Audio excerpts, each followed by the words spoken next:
안녕하세요. 반갑습니다. 과학창의재단 조길래입니다.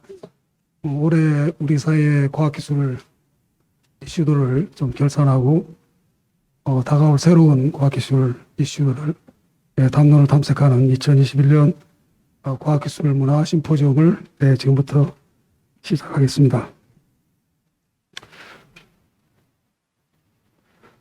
제가 어제 저녁에 사실은 카페인 든 음식을 잘못 먹었고, 좀 밤새 잠을 설치다 보니까 원래 제가 성대가 문제가 있어서 목소리가 썩 좋지는 않은데 오늘따라 좀 잠긴 것 같습니다.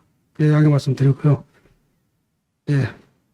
먼저 연말에 바쁜 일정에도 행사에 직접 참석해 주신 과학기술 정통부 유홍택 차관님을 비롯한 과학기술 소통 얼라이언스 기관을 대표해서 참석해 주신 모든 분들께 깊은 감사의 말씀을 드립니다. 오늘 좋은 공간을 또 제공해 주신 UST 관계자분께도 감사하다는 말씀을 드립니다. 또 오늘 추운 날씨에도 오늘 함께 자리해 주신 과학문화 유공자분들께도 감사를 드리고요. 오늘 기조학년은 유네스코를 대표해서 유네스코 중국사무소 칸 소장님께서 직접 영상을 촬영해 보내주셨는데 유네스코 한국위원회도 감사를 드립니다. 마지막으로 본과 세션에서 그동안 연구 결과를 공유하고 열띤 토론으로 우리 모두의 사유의 지평을 넓혀주실 각 분야 전문가 여러분께도 진심으로 감사하다는 말씀을 드립니다. 오늘 심포지움은 학술 본과 세션과 함께 사전 행사로 과학기술 소통 얼라이언스 출범식과 또 과학문화 유공자 시상식을 함께 할 수 있어서 더욱 의미가 큰 행사가 된 것 같습니다. 유네스코 2021년 과학 보고서에 따르면은 지속 가능 발전을 위해 과학이 충분히 잠재력을 발휘하기 위해서 아직도 갈 길이 좀 멀다, 그런 이야기가 있었고요. 과학은 불평등을 줄이고 보다 협력적, 개방적이어야 한다는 것을 강조를 하고 있습니다.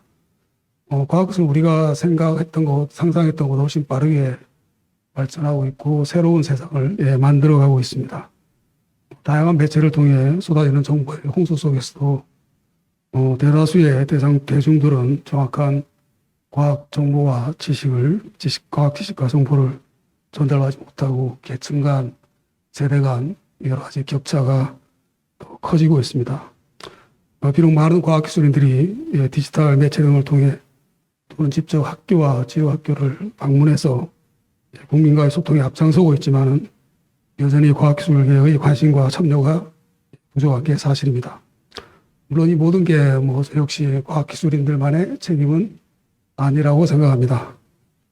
오늘 과학기술 소통 온라인 출범식은 이런 배경과 문제의식 속에서 한국의 과학기술 소통을 주도하는 대표기관과 단체들이 처음으로 함께 모인 의미 있는 자리라고 생각합니다. 오늘 이 자리가 과학기술과 사회의 소통의 새로운 전환을 시작하는 역사적인 순간으로 남기 위해서는 우리가 함께 노력해야 될 게 많을 것 같습니다. 또 한 가지 지난 2년간 코로나19 팬데믹으로 과학소통과 함께 학교와 과학교육도 매우 어려운 시기를 거쳐왔습니다. 그럼에도 불구하고 학생과 시민을 대상으로 다양한 과학 체험 활동을 통해서 과학기술에 대한 올바른 인식과 소양 증진의 공로가 크신 올해의 과학기술 문화 유공자분들께도 미리 축하의 말씀을 드립니다. 끝으로 얼마 전 국립중앙과학관에서 주최한 국제과학관 심포지움의 주제가 과학 자본이었습니다. 저 역시 기회가 있을 때마다 사회적 자본으로서의 과학 문화를 강조를 하고 있습니다. 우리 사회 구성원 모두가 올바른 과학 기술 소양을 갖추었을 때 과학기술 혁신에 대한 사회적 관심과 지지가 견고해지고 과학적 합리적 토론을 통해서 국가 전체의 문제 해결 역량이 커질 수 있다고 생각합니다. 그동안 우리가 해온 과학기술은 사실 지식과 경험의 전달에 좀 급급했던 측면이 있습니다. 국민의 인식, 태도, 행동의 변화를 이끌 수 있는 효과적인 과학소통이 되기 위해서는 앞으로 무엇을 해야 할지 다 함께 고민해야 될 시점이라고 생각합니다. 다시 한번 오늘 참석해 주신 유홍택 차관님을 비롯해 이 자리에 계신 모든 분들께 감사와 또 환영의 말씀을 드립니다. 예, 고맙습니다. 과학기술 소통 얼라이언스 실천 목표에 대한 조율래 이사장님의 말씀을 청해 보겠습니다. 예, 다시 인사드리겠습니다. 과학창의재단의 조율래입니다. 오늘 하여튼 조금 전에 우리가 얼라이언스 선언문 낭독을 마쳤는데요.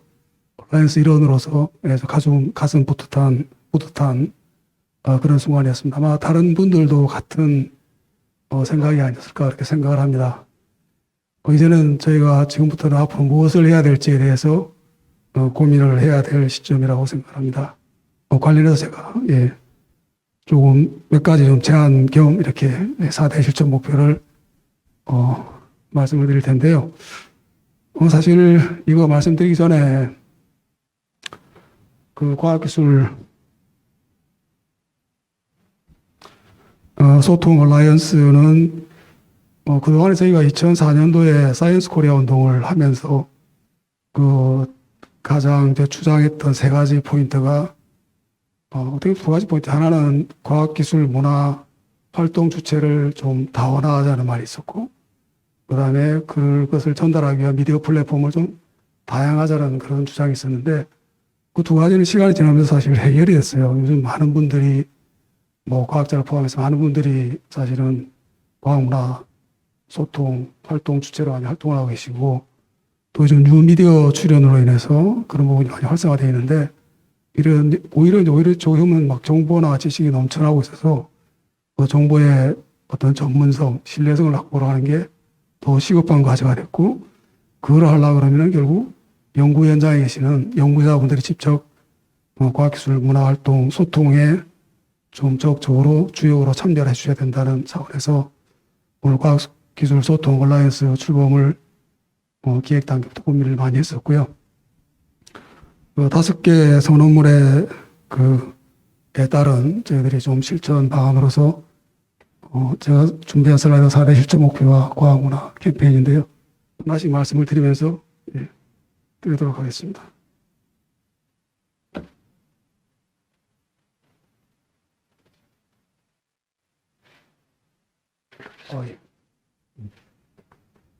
과학기술 소통 얼라이언스 4대 실천 목표라고 좀 정리를 했고 제시를 하겠습니다. 먼저는 연구자분 스스로가 소통을 중시하는 그런 연구 문화를 좀 조성할 필요가 있다라고 생각합니다.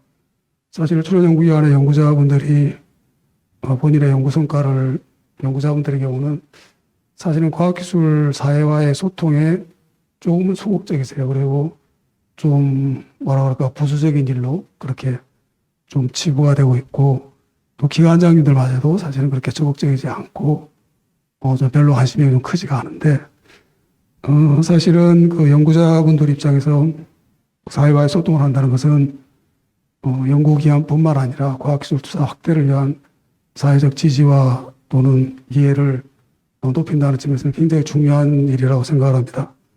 대학의 경우에는 사실 대학 교수님들 중에서 좀 물론 강의도 하시지만은 대중 강연이나 또는 대중 저술에 좀 재능이 계신 분들이 계세요. 그러다 보니까 좀 체계적이지 않고 전체적이지는 않지만은 그나마 좀 활동을 하고 계시는데, 우리 연구기관 입장에서는 좀 그런 부분이 많이 미흡해서 좀 연구자들이 이제는 좀 적극적으로 과학에서 소통에 나서야 될 필요가 있고요.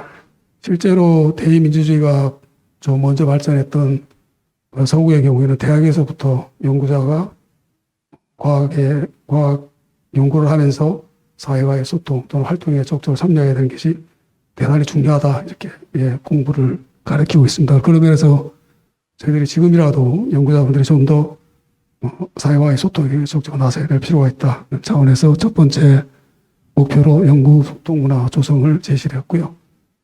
두 번째는 연구개발 제도 개선인데, 제가 얼마 전에 들은 이야기로는 일본의 같은 경우에는 국가연구과제를 수행하는 연구자의 경우에는 과학관 등에서 반드시 강연을 이렇게 의무화하고 있습니다. 대중화에 의무화하고 있는데, 저도 틈나는 기회가 있을 때마다 얘기를 합니다만은 국가연구개발 과제에 과제 제안서나 또는 결과 보고서에 이 과제를 하면서 내가 어떻게 사회와 소통을 하기 위해서 활동했던 내용, 계획이나 또는 내용을 좀 기재하도록 하는 게 어떻게 되냐. 그런 부분을 좀 저희들도 좀 제도적으로 좀 보완할 필요가 있고, 관련해서 사실은 연구 성과 부분은 이게 홍보라기보다는 어떻게 보면 성과 확산 내지는 성과 공유라는 차원에서 관련 연구위원회에서 그 관련 비용을 좀 집행하는 데서 조금 더 좀 융통성 있게 그런 제도적 보완이 필요하지 않나. 그래서 두 번째로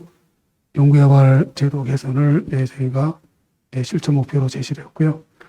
세 번째는 과학 소통 격차 해소인데, 사실은 그 지역마다 과학 기술의 격차가 결코 그 지역의 문화 인프라 격차라고는 생각하지 않습니다. 그래서 특히 디지털 대전환 시대에 과학기술로부터의 소외도 디지털 리터러시 부족으로 인해서 할 경우에는 진학뿐만 아니라 일자리 또는 성인이 되어서도 사실은 사회계층과 소득의 격차로 이어질 수 있는 그런 가능성이 매우 크기 때문에 좀 더 우리가 과학소통이 좀 포용적이고 그런 부분으로 나가야 된다는 말씀을 드리고요.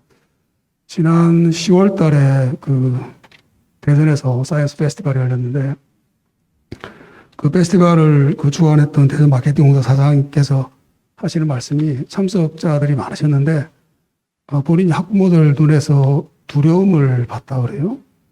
그래서 이게 문학 과학기술로 인해서 너무 빠르게 세상이 변하다 보니까 우리 아이들에게 어떤 거를 공부를 준비를 시켜야 될지 미래에 나오고 되지 않을까. 요즘 잘못하면 벼락거지도 되는데 과학기술 소외로 인해서 하여튼 여러 가지 불이익을 받지 않을까. 또 본인들도 중년의 나이인데, 요즘 중년이라도 사실은 100세 시대 아닙니까. 그래서 그 사람들이 남은 내 생에도 어떻게 준비를 해야지 이렇게 급변하게 불확실하게 빠르게 변화하는 시대에 불이익을 당하지 않고 뒤처지지 않을까 고민을 하다 보니까 그런 표정에서 그런 게 드러났다는 말씀을 했었고요.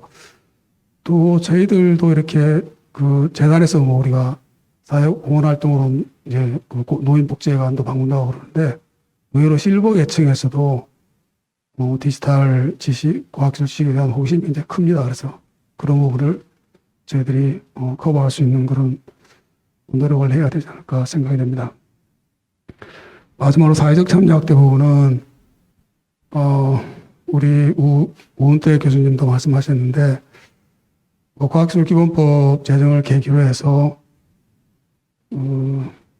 사실은 과학기술 정책 연구개발의 개방화를 추진하도록 이렇게 법에 규정이 돼 있고, 또 저희 나라도 이제 환경 생태 분야 관련해서는 일부는 좀 시민과학이 이루어지고 있지만은 우리 과학자분들이 좀 참여가 저조하다 보니까 시민과학의 질적 성장을 오히려 좀 성장으로 가는데 좀 걸림돌이 되고 있는 부분이 있습니다. 그래서 저는 사실은 요즘 거의 모든 정부 정책의 대부분의 밑바탕에는 과학기술적 기반 지식이 필요하기 때문에 사실 경제사회 문화정책을 수립할 때도 우리 과학자들이 전문가로서 참여를 해서 기여할 부분이 많이 있는데, 좀 적절한 전문가를 찾지 못하다 보니까 정부 정책의 사실 퀄리티도 좀 떨어지는 부분도 있어서, 물론 연구자분들, 과학자분들은 왜 불러주지 않는데 어떻게 하냐 이렇게 말씀을 하실 수는 있는데, 그럼에도 불구하고 좀 사회적 책임의식을 가지고 좀 적극적으로 과학과 소통하는 게 좀 소통에 또 적극적으로 좀 참여를 해주셨으면 좋겠다는 말씀을 드립니다. 4개의 4대목 실천 목표와 관련해서 저희 재단이 내년에 사업 시행을 하고 고민하고 있는 내용들 간단하게 좀 소개해 올리겠습니다. 첫째는 과학기술소통 얼라이언스 지원을 위한 과학기술 소통 지원센터를 설립을 하고, 여기 계시는 대표위원들 관계자분들을 운영위원으로 모셔가지고 저희들이 5대 선언문 또 4대 실천 목표를 위한 구체적인 액션 방안을 좀 짜는데 짜도록 하고 소통 활동을 좀 지원하려고 합니다. 두 번째는 저희들이 과학기술인 연구자 현장에서 연구자분들의 연구 소통 능력을 좀 확대 좀 증진시킬 필요가 있다. 사실 이게 뭐 카메라 앞에 선다는 게 사실 부담스럽고, 그리고 또 탤런트가 계신 분들은 잘 하시는데, 그런 분들이 좀 자연스럽게, 좀 세련되게 할 수 있는 그런 스킬도 좀 저희들이 좀 가르쳐 드릴 수 있는 프로그램 만들려고 그러고, 저희들 기존에 2019년부터 운영하고 있는 과학문화 전문 인력 양성 프로그램이 있는데, 아까 우리 황한진 과장님께서 설명을 했습니다만은, 그 프로그램의 하부 개념으로 해서 저희들이 연구자들 맞춤형 그런 소통, 교육이라고 하는 소통의 지원 양성 프로그램을 운영을 하려고 하고 있습니다. 마지막으로 과학융합 콘텐츠 개발 및 대한민국 과학축제 등의 민간 과학문화 활동 주체들이 좀 참여를 확대를 하려고 하는데요. 여러분들도 아시다시피 민간 과학기술 과학문화 활동 주체들이 굉장히 과거에 비해서는 사실은 활동을 굉장히 활발하게 하고 계세요. 활발하게 하고 계시고, 그 중에는 꽤 오랫동안 하시면서 노하우나 경험이 축적이 되신 분들도 많아서 그런 부분들하고 우리 공공기관하고의 어떤 상호 보완적인 역할을 어떻게 해나갈 건지도 사실은 중요한 이슈 중에 하나입니다. 저희 재단에서 올해 제가 1월 달에 재단을 맡았는데요. 그 중에 하나 하는 게 이제 과학기술 연구개발 활동 조사를 해보자 그래서 실제 우리나라에 어떤 과학문화 활동 주체들이 있고 과학문화 소통을, 과학기술 소통을 하고 있는 담당 주체가 어떻게 되어 있는지, 어떤 일을 하고 있는지, 어떻게 편제되어 있는지, 어느 정도 예산을 쓰는지를 한번 조사를 해보고 있는데, 저태 조사다 보니까 사실은 뭐 통계가 깔끔하게 나오지는 않고요.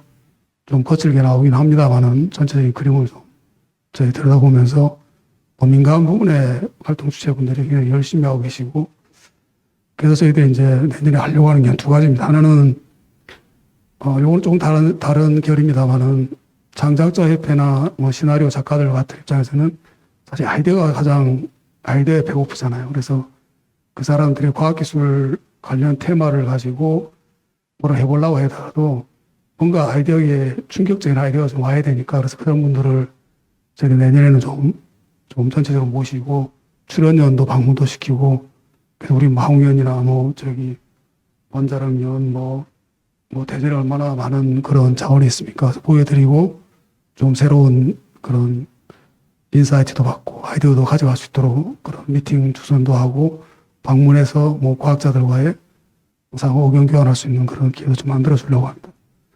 두 번째는 우리가 이제 대표적인 게 이제 대한민국 과학 축전인데 올해는 연구성과 대전하고 같이 해서 12월 달에 합니다만 내년부터는 분리해서 하면서 저 부분을 저는 단기적으로는 좀 전향적으로 지금 내년에 좀 민간 과학 문화 활동 주체와 협업 부분도 강화를 하고 조금 전향적으로는 민간 주도로 갈 수 있는 부분도 저희들이 고민을 해야 되지 않나, 그런 생각까지도 좀 하고 있다는 말씀을 드립니다. 과학문화 얼라이언스, 과학기술 소통 얼라이언스 관련해서는 이 정도로 말씀을 드리고요. 그리고 아까 황한진 과장님께서 우리나라 전체 과학문화 활동의 하여튼 역사부터 해서 그동안의 성과, 앞으로 방향에 대해서 전반적으로 잘 설명을 해주셨는데요. 우리 소통 얼라이언스는 조금 더 이제 그동안 했던 기반을 토대로 해서 과학, 문화과와 같이 협의해서 좀 더 발전적인 방향으로 가기 위한 하나의 전환점이 된다는 측면에서 이해를 해주시고, 오늘 참여해주신 기관에서도 적극적인 관심과 지원을 부탁을 드리겠습니다. 얼라이언스 부분 이 정도로 끝내고요. 그 다음에 제가 하나만 간단하게 저희들이 연말도 됐고 또 과학기술 소통 얼라이언스 출범을 기념을 해서 저희들이 하고 있는 간단한 캠페인입니다. 사과시 캠페인인데요. 사과시 캠페인은 사회적 가치를 나누는 과학의 씨앗이라는 말에 단어에 앞글자를 따서 사과시 캠페인이라고 했고요.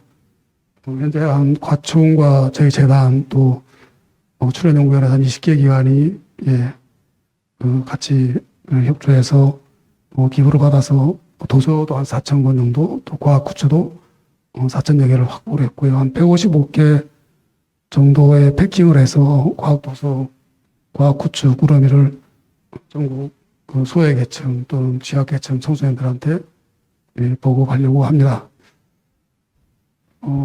사실은 2년 전에 그 과총이 과학기술 특별봉사단을 구성을 하고 과학나눔운동을 시작을 했습니다. 그래서 그 과학나눔운동의 일환으로 이번 캠페인을 가벼운 캠페인 하나 준비를 했다는 말씀을 드리고요. 캠페인 홍보를 한다 그러니까 저희들 과총 담당자분하고 또 재료연구원의 이정환 소장님께서 특별히 영상을 보내주셔가지고 잠깐 같이 좀 보겠습니다. 안녕하세요. 과총 기획관리본부장을 맡고 있는 오승원입니다. 먼저 과학기술 소통 얼라이언스의 출범을 진심으로 축하드립니다. 한국 사회에는 여전히 사각지대에 놓인 취약계층이 많이 남아있는데요. 특히 작년 코로나19로 인해 취약계층의 정보 격차도 날로 심해지고 있습니다. 이를 위해 과총은 작년 3월에 과학기술 특별봉사단을 출범하였고 스마트 기기 나눔 캠페인을 통해 현재까지 약 1000명의 학생들의 정보격차 해소를 지원하고 있습니다. 그리고 과학기술 나눔 확산을 위해 과학기술 나눔 후원의 출범도 준비하고 있습니다. 이번 연말에는 과학기술 소통 얼라이언스에서 과학도서 굿즈 나눔 캠페인을 준비하고 있는 걸로 알고 있습니다. 과총도 적극 동참하여 소외계층 지원에 조금이나마 도움이 되도록 노력하겠습니다. 작은 정성들이 모이면 받는 사람에게 큰 감동이 될 수 있습니다. 올겨울도 대한민국 방방곡곡에 과학기술인들의 따뜻한 마음이 전달되었으면 좋겠습니다. 감사합니다. 그 과학도서와 과학굿즈를 자체 제작해서 이번 4가시 캠페인에 가장 열심히 도와주시고 계시는 재료연구원의 이정환 원장님 말씀을 잠깐 들어보겠습니다. 안녕하세요. 한국재료연구원 원장 이정환입니다. 과학도서 나눔 캠페인은 한국과학창의재단이 제안하고 22개 정부 출연 연구기관이 참여하는 것으로 잘 알고 있습니다. 경남 창원에 위치한 우리 재료연구원도 이에 좋은 뜻으로 동참하고 있습니다. 올해 재료연구원은 자체 제작한 재료야 놀자 과학도서 시리즈 250부와 과학학습 만화와 과학키트가 함께 있는 재료랑 미래랑 패키지 50개를 준비해서 보낼 예정입니다. 학생과 교사 여러분에게 많은 도움이 되기를 바랍니다. 우리 지역도 소외 지역과 취약계층이 참 많습니다. 과학기술 출연 연구기관이 앞으로도 더 많은 나눔 캠페인을 실천할 수 있기를 기대해 봅니다. 감사합니다. 영상을 보내주신 두 분께 다시 한번 감사를 드리고요. 발표 짧게 했는데요. 경청해 주신 여러분께도 감사를 드리고 연말 연시에 가족 친지분들과 함께 따뜻하고 행복한 시간 보내시기 바랍니다. 고맙습니다.